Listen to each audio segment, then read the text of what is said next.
everyone, my name is Tim Valton. I am currently the Senior Resident Assistant in Sweet Hall, and this is what it's like to be an RA.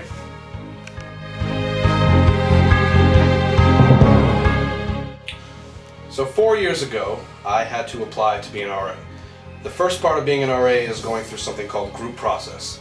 Basically, this is held every year, beginning in probably about February or March, and all the RA applicants have to go to this. It's a required thing. It usually happens on a Saturday or Sunday. And pretty much what the RA applicants do for the pro staff there is they have to showcase their abilities that they think are good to be an RA. So this includes anything from showcasing kind of community development ideas or policy and procedure, and most importantly, the ability to work as a team. Because as an RA, that's the most important thing, is being able to work as a team with your staff. In terms of what I do for group process, I'm a senior RA, so what I have to do is I'm responsible for coming up with various activities that these applicants have to go through. Basically, this ranges anywhere from making a song about an RA to actually getting to know how they manage their time and stuff like that, because that's a really important part of being an RA. But the first step to being an RA, group process, and it's pretty fun.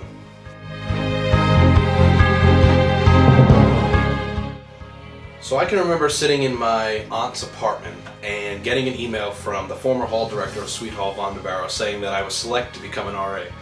And it's one of the most, I guess, important parts of my life, because my life has totally changed because of that. So in the email, basically she said that we had to go to this 2-week period of training for an RA. Basically, training for RAs occurs twice throughout the year.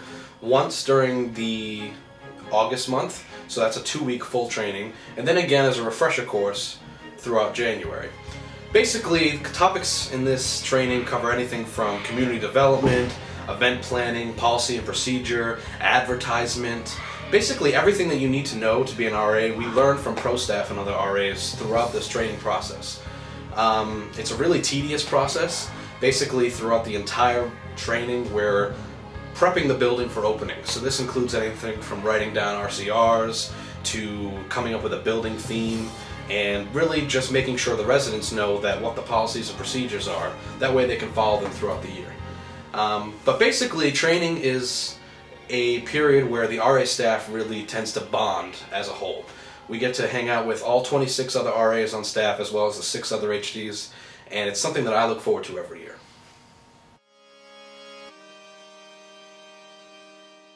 Move-in day is one of the best times to be an RA, because it's when the life comes back onto the campus from the summer months. As an RA now for 4 years, I can say with certainty that RA day, the move-in day, is probably the most hectic day to be an RA. Basically, we're checking in residents that can range anywhere between ages, 17 through 24. So there's a lot of diversity among these residents. Basically, within the period of 2 days, we have 1,100 students move back in on campus. And it's our job as the RAs to make sure everything goes as smoothly as possible. So pretty much what happens is that at the front desk area, residents can come check in and say, hey, listen, I'd like to move into my room, I need my keys. And then it's our responsibility to welcome them to the campus and then bring them up to the room to show them for the first time.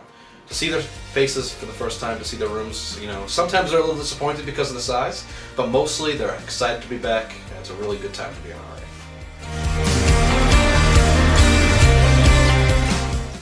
Event planning is a real important part of community development within the residence halls.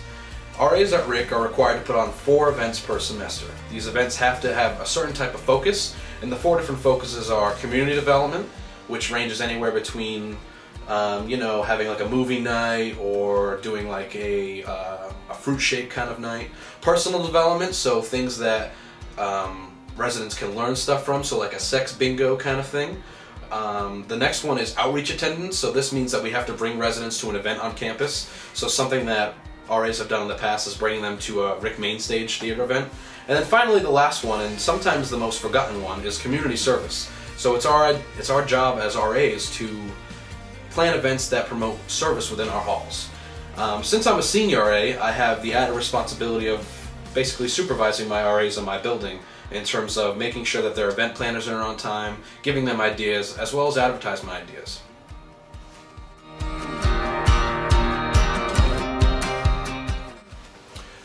So as RAs, we're actually required to have secondary assignments in terms of our RA responsibility and in the job description. So in addition to being an RA and in addition to being on call once a week, we have various different activities that we need to do. There are 7 different ones that regular RAs can do. The first one is a committee called STAR, which stands for Selection, Training, and Recruitment. Pretty much what that committee is responsible for is basically everything that the title implies. So making sure that new RAs have applications, dispersing applications throughout the halls, as well as choosing a training theme. The next one is Hall Council Supervisor. Each hall has their own Hall Council, which is made up of residents, and pretty much it's the RA's responsibility to supervise them, so give them ideas for events, help them out with the events, and anything that regards Hall Council they'd be responsible for. The next one is something called Front Desk Supervisor, and each one of the halls has a front desk in which residents have to sign in their guests from 7 p.m. till 12 at night. And the RA that's in charge of the front desk would be in charge of making the schedule for the entire semester, hiring all the front desk workers, which are residents, as well as handing in time cards to the office supervisor down in the RAlife office. The next one is a calendar committee. Pretty much what they're responsible for is that in each hall there is a big cork board, which can be used to make a calendar, and that RA is responsible for, making all the different events on campus, including RA events, student activities events, any kind of event on campus should be on there. And it's supposed to have a general theme, so this could be anything from National Pomegranate Month to National French Toast Month, something that's been done. But usually creative RAs tend to do that. Also in the terms of creativity is the bulletin board. This is a passive programming kind of technique that we use as RAs to make sure residents can learn something new about a certain topic. This could range anything from, domestic violence awareness, breast cancer awareness, study tips and stuff like that. It's a really popular event, a really popular secondary assignment when it comes to RAs because it allows them to showcase their creativity. The next one is the RA Council, and what RA Council is responsible for is their responsibility is to pretty much provide well-being and pretty much recognition to all the RAs on campus. They also make a newsletter which is dispersed throughout all the residence halls, and in terms of having all the RA events on there, as well as providing some RAs some good laughter and joy.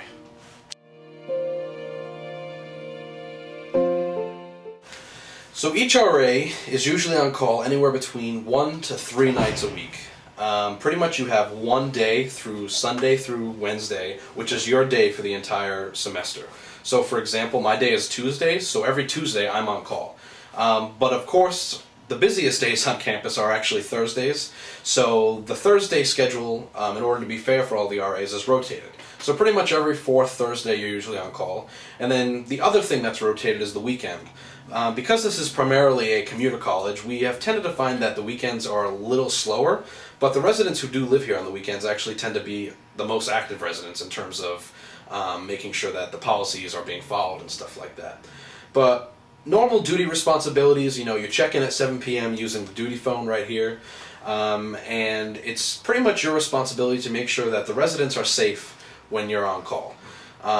So this includes anything from making sure they're not overly intoxicated. I've had incidences where, there might be a mental health situation where I'm going to have to notify the hall director on call.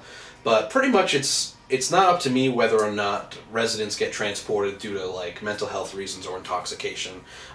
It's really just to make sure that, they're safe. And in order to do that, if I feel like a resident is having a difficult time or something like that, I tend to talk to them first. But if I have found that through talking to them that they're overly intoxicated or they need more additional professional support and help, I'll contact the hall director on call, and they have come here. Incidences have ranged anywhere between, simple alcohol violations, so having a simple beer can in there, to something more severe and sometimes really scary. There are times where I've walked into a room where residents have been passed out drunk and they have not been able to move, walk, speak, and it's situations like that where you have to call the hall director right away, and our RAs do a really good job about that.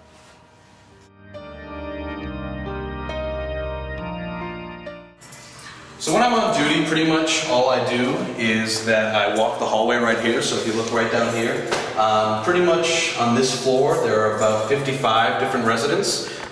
In each room it's usually doubles and stuff like that. Normally all I do really is I just walk the hallways, make sure there's not a lot of loudness coming out of any of the rooms. And if they are loud, pretty much what I do is I knock on the door, say, you know, RA, they open the door, and they're pretty much respectful on this floor.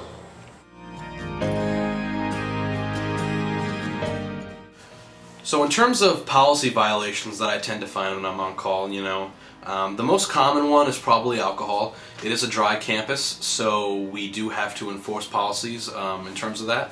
So this means any kind of alcohol paraphernalia. This includes anything just, you know, even if you have like a decorative shot glass in your room, that's technically an alcohol violation. I have to document you for that situation. But other things, you know, are guest policy. So you can't have your guests, like, you know, roaming throughout the hallways and stuff like that. You have to sign them in and make sure they're escorted at all times. Another thing is quiet hours. So beginning at 12 a.m. every night, since a lot of residents do call this home, a lot of people do go to bed before 12. So we have a policy here on campus where you need to be quiet around 12, and that's called quiet hours. So that's something that I've seen a lot. You know, other things are like, you know, state mandated things. So obviously you can't, cover your smoke detector with a plastic bag or anything like that. So obviously they're probably smoking in the room. Another thing too that we have to be mindful of is temporary lighting. So this includes, like, you know, Christmas lights and stuff like that. So although it's nice to have those kind of things, you know, residents aren't allowed to have them. Even myself, I'd love to have a Christmas tree in my room, but I can't have it.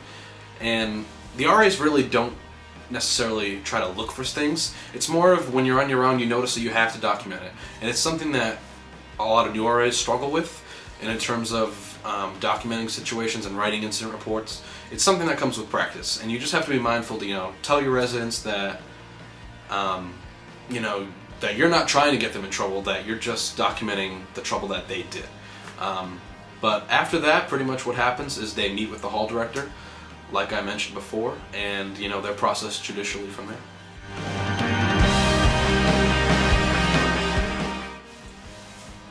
So even though the job has a lot of different responsibilities, and in terms of, you know, keeping residents safe and stuff like that, there's a lot of different perks of being an RA. And I can't say enough how much I have valued this job in general. The first perk, you know, is the most obvious. It's the compensation that I get for being an RA. For being an RA and being a senior resident assistant, I get an annual stipend equal to room and board. So this equals out to about $9,500 that I'm saving every year.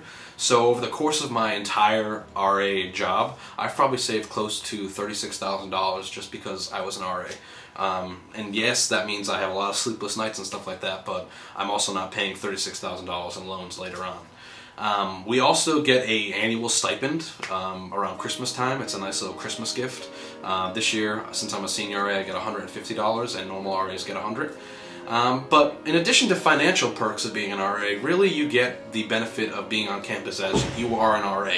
So this means that, you know, professors look at you a little differently. They're like, oh, you know what, you're in a leadership role, so I can kind of see that you have leadership potential. And sometimes they even, like, you know, if you tell a professor, you know, listen, I was on duty last night, like, I'm sorry, like, I couldn't get this paper done, you know, they're really understanding about that. And then also, you know, the administration of Rhode Island College has put a real big emphasis on the RAs in general. They always come to our RA training. We always get to meet the president, Nancy Cariolo, the dean of students, Dr. Scott Kane, and obviously Dean Dr. Gary Penfield as well. So being an RA has its financial perks, but it also has the ability to, you know, you get to meet the higher ups at RIC, and they tend to look at you in a different light because you're an RA.